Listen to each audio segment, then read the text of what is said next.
It's good to be here with bystanders at Nissan's, precisely the weekend edition of the program. I'm still Michael Adekunle anchoring bystanders at Nissan.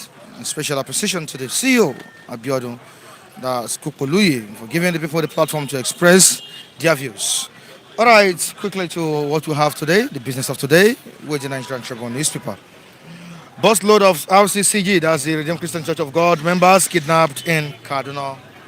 Busload of RCCG members kidnapped in Kaduna is major headline we have on the front page of the Saturday Tribune newspaper. Down the paper, we have the boss of the Redeemed Christian Church of God, that's the Region 30 Trinity Sanctuary, Kaduna. The Redeemed Christian Church of God, Region 30 Trinity Sanctuary, Kaduna. On top of the paper, we have what U.S. diplomats discuss with me. Seriki Fulani of Lagos says Oba of Lagos is my father. On to the next one. The right hand side of the paper, we have gunmen invade Jaws Aviation Quarters, abduct Swa's wife.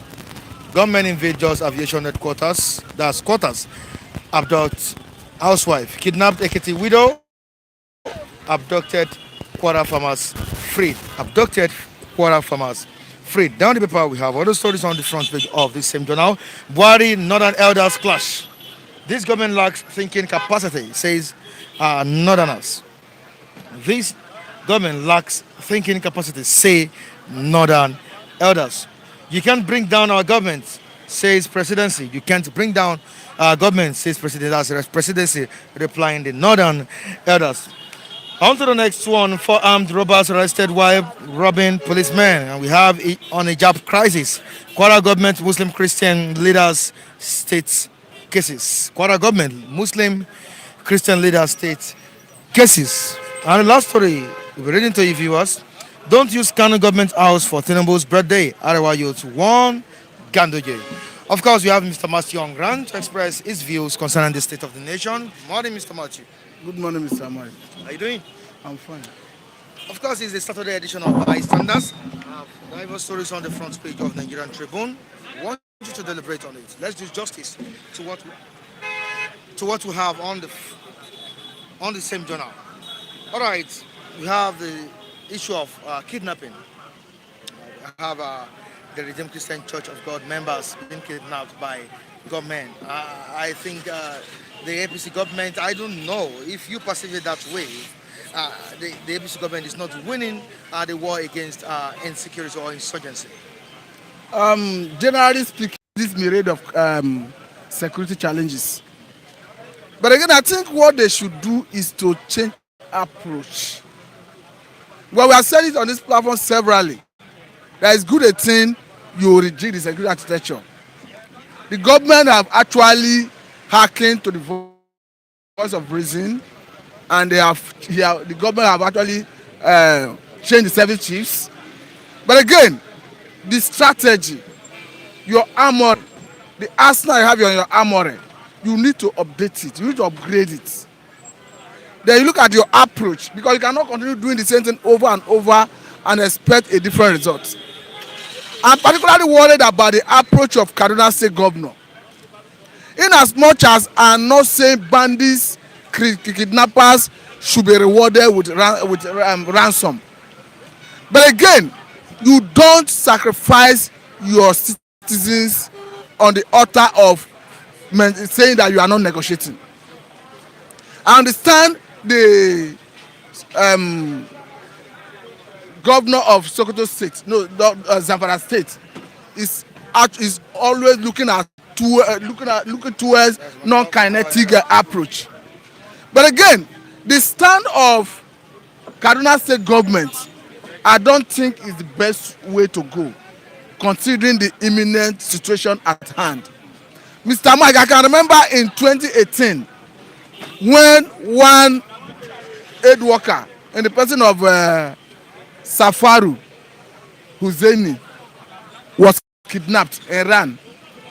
I think the federal government at that time felt that incessant paying of ransom will continue to encourage kidnapping. And in its wisdom, they decided not to pay ransom. Even as Boko Haram contacted them, make every approach to federal government for person was executed. killed by Boko Haram. So I think that would have been enough signal for Kaduna State government, because the 39 students who were kidnapped in that forestry federal government secondary school, Kaduna State government is saying we are not paying ransom. That if we pay ransom, that we are encouraging people to continue kidnapping, that the kidnapping will continue. Logically, it sounds right. But do you sacrifice the life of your citizens because you don't want to pay ransom? As we speak, one of the students who are in that captivity, the father just died of trauma after seeing the daughter in that viral video where they were wailing, asking government, pleading with government to negotiate their release. I think the federal government should prevail on Kaduna State government for the purpose of those innocent students. They should negotiate with the bandits and get those students released. After the release, they can explore other options, the kinetic approach to fight them. And again, I do not even see the essence of saying you are not negotiating with them. A situation where you are not being active. All we are seeing from government, whether at the state level, at the federal level, is reactionary. We are not seeing any proactive measure from them. After kidnapping, they start running from pillar to pole. And you are maintaining a still position to say you are not negotiating. As speak, we have 39 students in captivity. As if that is not enough, we are equally seeing these Rccg incidents. So what we are saying is, it is not doing us any good to say we are not negotiating, especially when you already have them in captivity. I could remember the last incidents that happened in Jengebe in Zamfara State. There was one particular incident that happened that a father of one of those girls had been in captivity for like 2-3 months, unknown to the government. Incidentally, to the bush, the girl met the father. So it was when they negotiated for the release of those students, when they came out, in the course of the profiling those students, in the course of trying to brief them, that girl told the governor that he saw the father in captivity in that forest. It was as a result of that revelation that the government of Zamfara State now moving, negotiate, and they got the father and some other person released. What am I trying to say? I say that there are so many people who may be in captivity, who is not in the news, who are languishing there, who the government is not even thinking negotiating their release or thinking of rescuing. So the way it stands, the government have no option than to negotiate for the release of those students, and after the release, the government should ensure that they stand, because what makes ultimate is the ability to protect life and it behoves of the government to protect lives and property. And when they do that, that's the shackle of the northern states, Taraba State, have said it repeatedly that if you cannot police the people, if you cannot police the nation, empower people to bear AK-47. A situation where life is that the way it is, the government have no option. It's either one, you allow people to bear arm. The category of arm that the kidnappers, the bandits, the soldiers are bearing. It's either you allow them to bear the arm, or secondly, divulge power to states.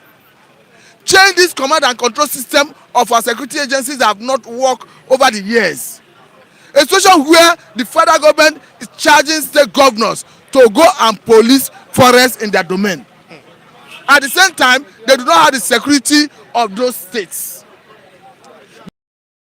Police in that state do not report to the governor. The director of DSS do not report to the governor. The man in charge of army in that state does not report to the governor. The level of authority accorded to them by the constitution, so that they can legislate on these security issues. I think what we need to do now, there is every need for federal and state government to have concurrent jurisdiction over security issues. Kidnap on daily basis. I have said in this country, where the current governor of Rivers State, crime and criminality, Have you only seen a Jonah Jang of Plateau State as a governor of the state saying that even as a governor that he do not command the fly? And all these things are unfortunate.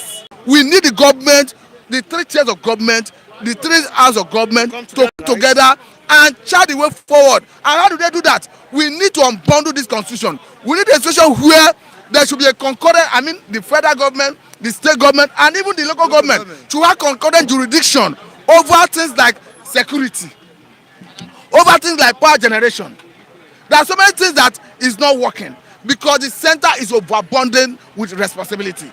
So we need to think out with it so that we can have meaningful development. Now, I found a story very, very interesting, very funny story, but I don't think it will be funny to you. Don't use Kano government house for Tinubu's birthday. How do I use one candidate? How do you see this story? I've read that story. It's Yerima that is saying it. I think he was speaking within the ambits of the law. He was trying to exercise his own right. Then again, I think Tinubu, who wants to celebrate his birthday, and looking at Ganduje, who wants to host him, I think it speaks to affiliation. It speaks to interest. Because I can understand that Tinubu is no longer a secret that Tinubu is preparing to contest for 2023 presidency. Again, if he is hosting a purpose better, but again, knowing Nigerian governors, Nigerian government officials for who they are, impunity run in their system. I don't see him heeding to that advice. I see him, ego is their hallmark. I see him going ahead to host. For me, I have an impression that a youth should govern Nigeria come 2023. So 2023 is not sure for Tinubu. Is that what you mean? I am just an electorate. What I'm saying is, I'm not going to vote for any other because they have failed us. Wow. Be it a Tinubu, be it an Atiku, name it. Once you are an error, you have failed us. So it's now youth life. That is my own matter. take. That does not take away his right to contest. But as a person, if I see a youth on the ballot, I'll vote. If I not see a youth on the ballot, I'm not voting. Right. Because these elders have failed us. Right. Thank you very much. Thank you so much, Mr. Matthew. Very good one from you. Sir. Quick, all right, let's quickly have it. Raphael, please, let's quickly have it. Sorry, let's let me. All right. All right, morning to you. What your name, sir? My name is Hosea Edet Akpanekpenyong. Wow, that's a very nice name. Yeah. That's a very nice name.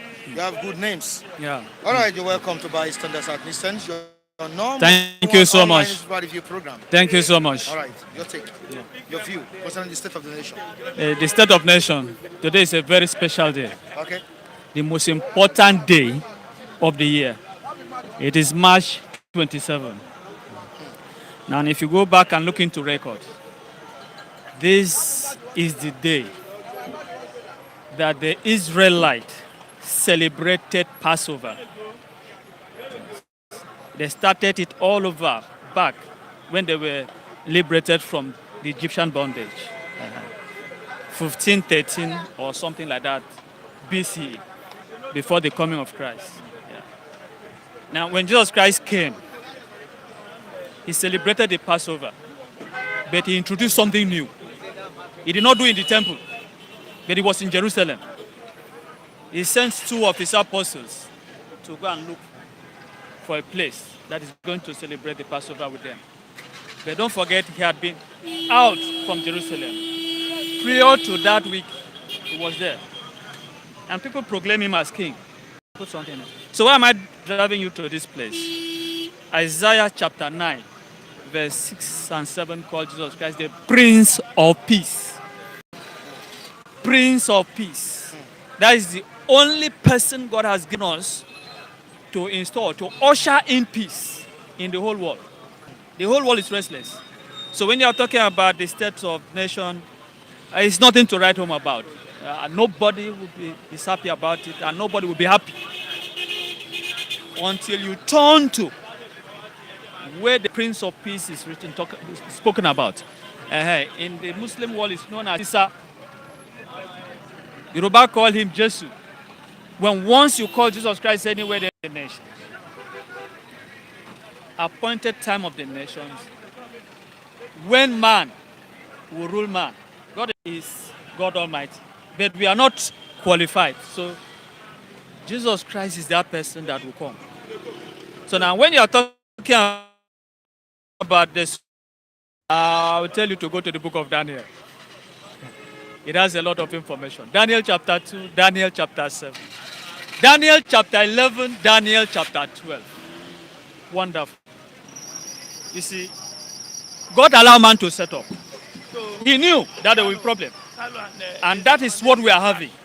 So no matter what you want to prefer as the solution, somebody else had done it before. Now, when you talk about Nebuchadnezzar, these are world rulers. You talk about Pharaoh of Egypt. Hello, sir. Yes, sir. These are world rulers. I want you to relate it to what is happening what is in happening Nigeria presently. Now, The incumbent president is Yeah. Muhammadu Buhari. The thank former you. president is Goodluck Ebele Jonathan. Yeah. Can you compare the two administrations in terms of security? Thank you so much. As time goes, the situation worsens, whoever is there.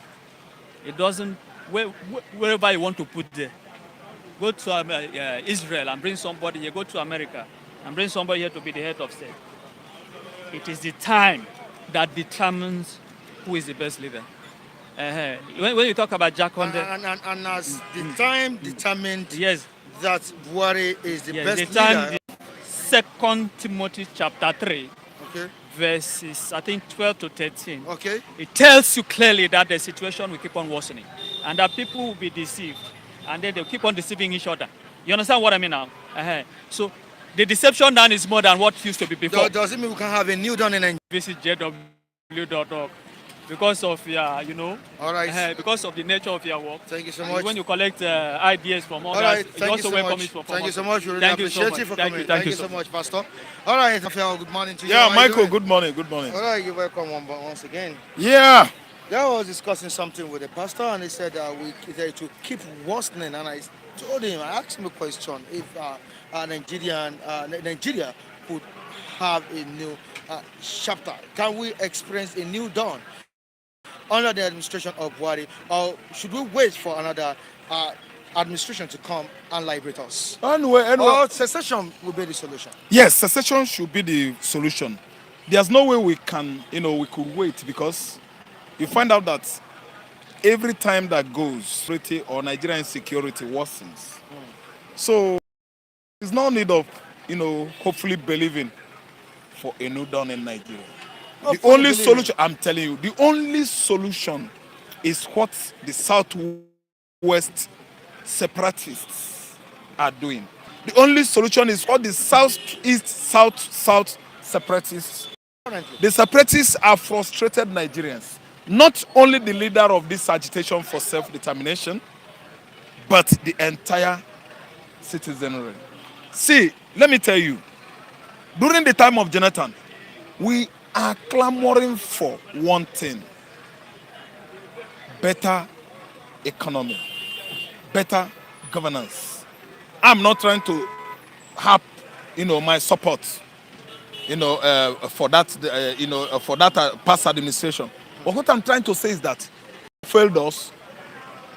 APC came and chastised us with spikes and Nigerians scorpions. expected change. Thank you. Instead of giving us that change, the peaceful atmosphere we were enjoying during Jonathan regime degenerated to the worst insecurity ever witnessed in this country. And would you call it the next level? The next level they thought for, they bargained for was 2019.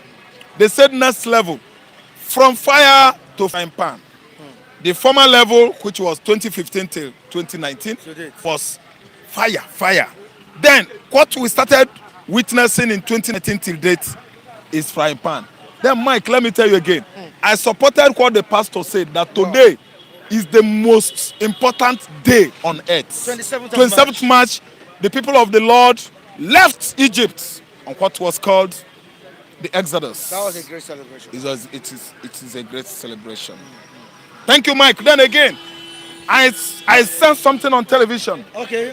Early this morning. This morning, right? Thank you. I don't follow what they are saying on Nigerian televisions because they dodge the truth. Okay, for They some don't time want. you've not been following. I started following. Recently? Yes, Michael. Okay. Students. Rccg, Redeemed Christian Church of God. We are kidnapped in Mid-North. There are Core North. There are Central North. There are Southeast, Southwest. Everywhere in Nigeria. Don't you think it's a well-orchestrated murder? A parent slumped and died as a result of shock of the news. And he even watched the viral video of his daughter begging. Let me tell Michael. All right. If the child, the children, if El-Rufai's daughter could happen to be one of these abducted, is El-Rufai not going to pay out money? Now, this brings me back to what one of our viewers has written here. Emmanuel Okon, he says, ransom is wrong alternative as option to free hostage. Let the governor use firepower. Is firepower needed in this kind of situation? Thank you. It's a right contribution. I love that. Firepower could not be indiscriminately used, because if it happens, there will be what is called bilateral. Yes. Bilateral. That's what they call it. Oh my God! In a situation whereby you are trying to free the abductee, then the children will be victimized. Yeah. I think you understand. You might They get call killed. it collateral. Oh my God! So let me just go on. To avoid collateral damage is what is called. Let El-Rufai use everything possible within his own, reach. Thank you, to free these guys. There are other ways to do it. There are many ways to do it, apart from exchanging fire with those abductors. Do you understand? There are other possible schemes he could use. He has 200 million as security vote every month. Mike, it would go a long way. That money could go a long way. If he pays ransom, we know they will continue doing it in that state. But 200 million every month, Michael, 2.4 billion every year as a security vote could have gone a long way to rescue this a huge amount of money. He spent 6 years now in that seat. 6 times 2.4 billion. That money could have gone a long way to free these children. Michael, if El-Rufai's children are there, he would have profiled a solution. I'm telling you. Then again, Baba Yemi Osibanjo, former pastor Rccg, he is there at Aso Rock now. What is happening to Rccg members in the forest of Kaduna, southern Kaduna, northern Kaduna? I'm telling you, it is good for us to call out the vice president, resign or profile solution. Get away from there. The money you are reaping is not worth it to the blood of innocent children, blood of innocent Redeemed members, blood of innocent Hausa members, blood of innocent Muslims in the north. There are Muslims that are innocent.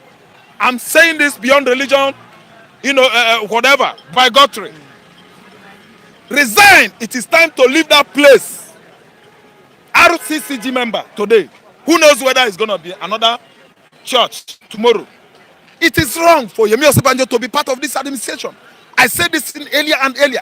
When you find out that this regime has gone beyond your elbow, your own control, come down, get away from there. Money is not everything. God did not make you a pastor to partake in a bloody regime of retired Major General Buhari. Osibanjo is supposed to resign. Look at what is happening. Mike, this is a well-orchestrated plan by those guys that are sponsoring banditry and kidnapping in the north. Make sure those children are not killed. I'm talking to presidency. Make sure nothing happened to those innocent Rccg members. If anything happens to it, and the way I assimilated that, I believe that those northern elders, they are, mostly Hausa communities, mostly minorities, the Barins, the Kanuris, the Nupes, all the Fulanis, against the Fulanis. No, nothing to do with Fulani. Fulani, they are heartless people. These are strict Hausas. When one finger touches the oil, it gets to the rest 4. That is the 5. So, if 5,000 Fulanis are good, it doesn't matter. No, it doesn't matter anymore. Because it is majority that carries the vote. They are the Fulanis. One had a counter with me yesterday, saying something. Had it been people are not around there, oh my God, take that guy inside that gutter. He would have stabbed you. Stab me? I would do the stabbing first before he did that. Before thinking of stabbing me, I don't cook what I would have done. Here is the weapon. So Michael, let's carry on. Right. See, Right. it has degenerated up to the length of kidnapping church members. Mike, the insecurity now in this regime has never happened anywhere in the world. It has never happened anywhere in Nigeria. Now and before. So Mike, let me tell you, the best thing now is secession. Let everybody go. Northerners have failed. They can't rule. They don't have what it takes to be leaders. What is the meaning of leadership? Can we give you the definition over there to know that this man is not what to be a leader? Moses led. He led well. Yoruba should listen to Igboho now. Akeredolu, wake up from your slumber. You are a sleeping governor. You surprise me. The way you are. Man, it's a form that he would have, dealt with the Fulani. I told him, I said, Raphael. Everywhere you see Fulani, you see them with either knife, anything or iron. They first fall to the job first. That's why you see them, they always kill, because when they kill, they always be free. Either you take them police station, the moment that they speak Hausa, because the DPOs and the area commanders, if you check now, they are all Fulanis. So when they kill, they safe. But when you're a Southerner, you kill, you go behind bar. So that is why the man wanted to do that first. But he doesn't have anything on his pocket as you ask. Nothing except only mouth. Mouth. Only That's mouth. what Raphael has. Yes. Yes, let's go to. All right, this is the main business of today. Yeah. We have a busload of Rccg members kidnapped in Kaduna State. Okay, this is another tragedy. Do you know why I'm happy? Let me tell you the truth. You know I'm happy. My name is Lucky Eyaguna, form of good luck. When good luck was on power, let me just go to history, a little bit history. The same redeemed people, the same some of these big churches, the same some of the human rights, like Bakaris, led a march. I could remember that time. Deboye was there.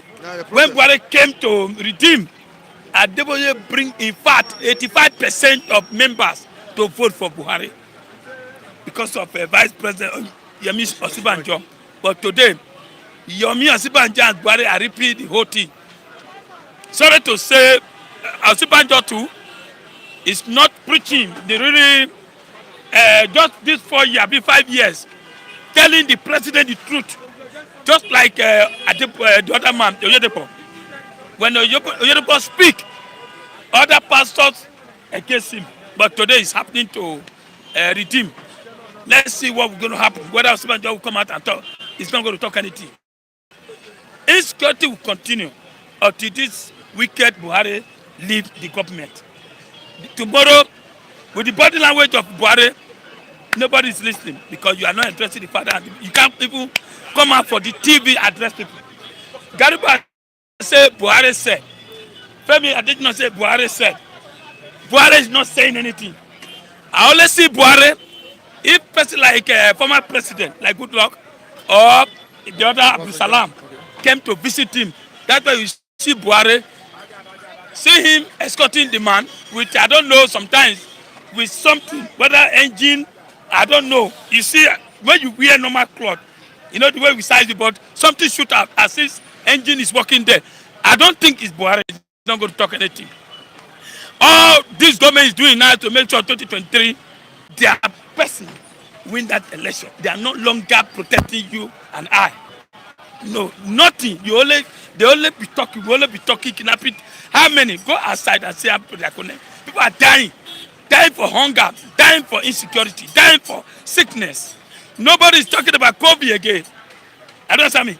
So to tell you that COVID in Nigeria was 419, nobody is talking about it again. So we are only talking about how we are going to put Tinubu 2023. That's why you see Kano youth against Tinubu birthday in Kano, telling the governor that you can't try that. Let Tinubu go to Alausa to go and do his birthday there.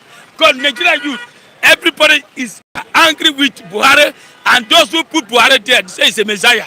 That Jonathan is a woman, Buhari is a man. Today, Buhari is a, I don't know, a worse woman being that cannot even address his parents, children. Now, do you see Tinubu's ambition being supported by the northern citizens? Let me tell you, they cannot. Just birthday. A governor in the Kano state governor invited Tinubu to come and celebrate birthday for his state house. The reaction of the youth said no. Let him go to the Alasa to go and do that. That indication to tell you that they are not going to accept him because they feel that he brought a wrong person to come out in 2019. And do you see him gaining the support of the universe. And you see, even in Yoruba side, you're not going to get support. I won't tell you lie. What? Even here, for example, now you want to tell me, say, person like Ambo, they can't be supporting. You want to tell me, person like Fayoshe, or an elder person who has made trillions, not billions, trillions, should just go and be a godfather to one of the parties. Should just go and sit down. What of the Igbos? The Igbos to work very hard. Can they support Tinubu, Igbo will not support Tinubu. Igbo is already giving PDP warning that if they decide to choose somebody from Southwest or the North, they are going to withdraw. So automatically, the Igbo need to work. But I believe that 2023, the ENSAS Youth Party will come out so that the government will be afraid. So we need a young man. I will tell you lie. That thing, if good luck. Time, but I just need to respect you, give you that honor. Oh, thank you very much. Busload of Rccg members kidnapped in Kaduna. That's what the Nigerian Tribune is saying. Yeah, the state of the nation still on insecurity. What do you have to say? It's been insecurity. Same story every day, same talk every day, not working the talk. I think it is right time now for everybody to rise up and defend themselves. As the Buhari Minister for Defense said, that we should all rise up and defend ourselves. And if the government cannot secure it again, let us form our own security. That is why our Moteco is in place now, and the governments of the Southwest, of the government of each region, should make sure they empower those security outfits, and even if possible harm them, because there makes the whole what's it called, security now to degenerate to this level now. What we are just saying is 2023, the youth wake up, youth are alive, youth wake up, be alive. Life to your responsibility. We have the population. On Monday for another edition. Thank you so much. I remain Michael Adekunle. Behind the camera is Michael Ojo. You can join us on our social media handles. That's fliptv.ng. That's on Instagram and other social media handles. You can join me on Facebook at Michael Adekunle Temitayo. That's Michael Temitayo. On Instagram, Adekunle Michael Temitayo. Thank you so much.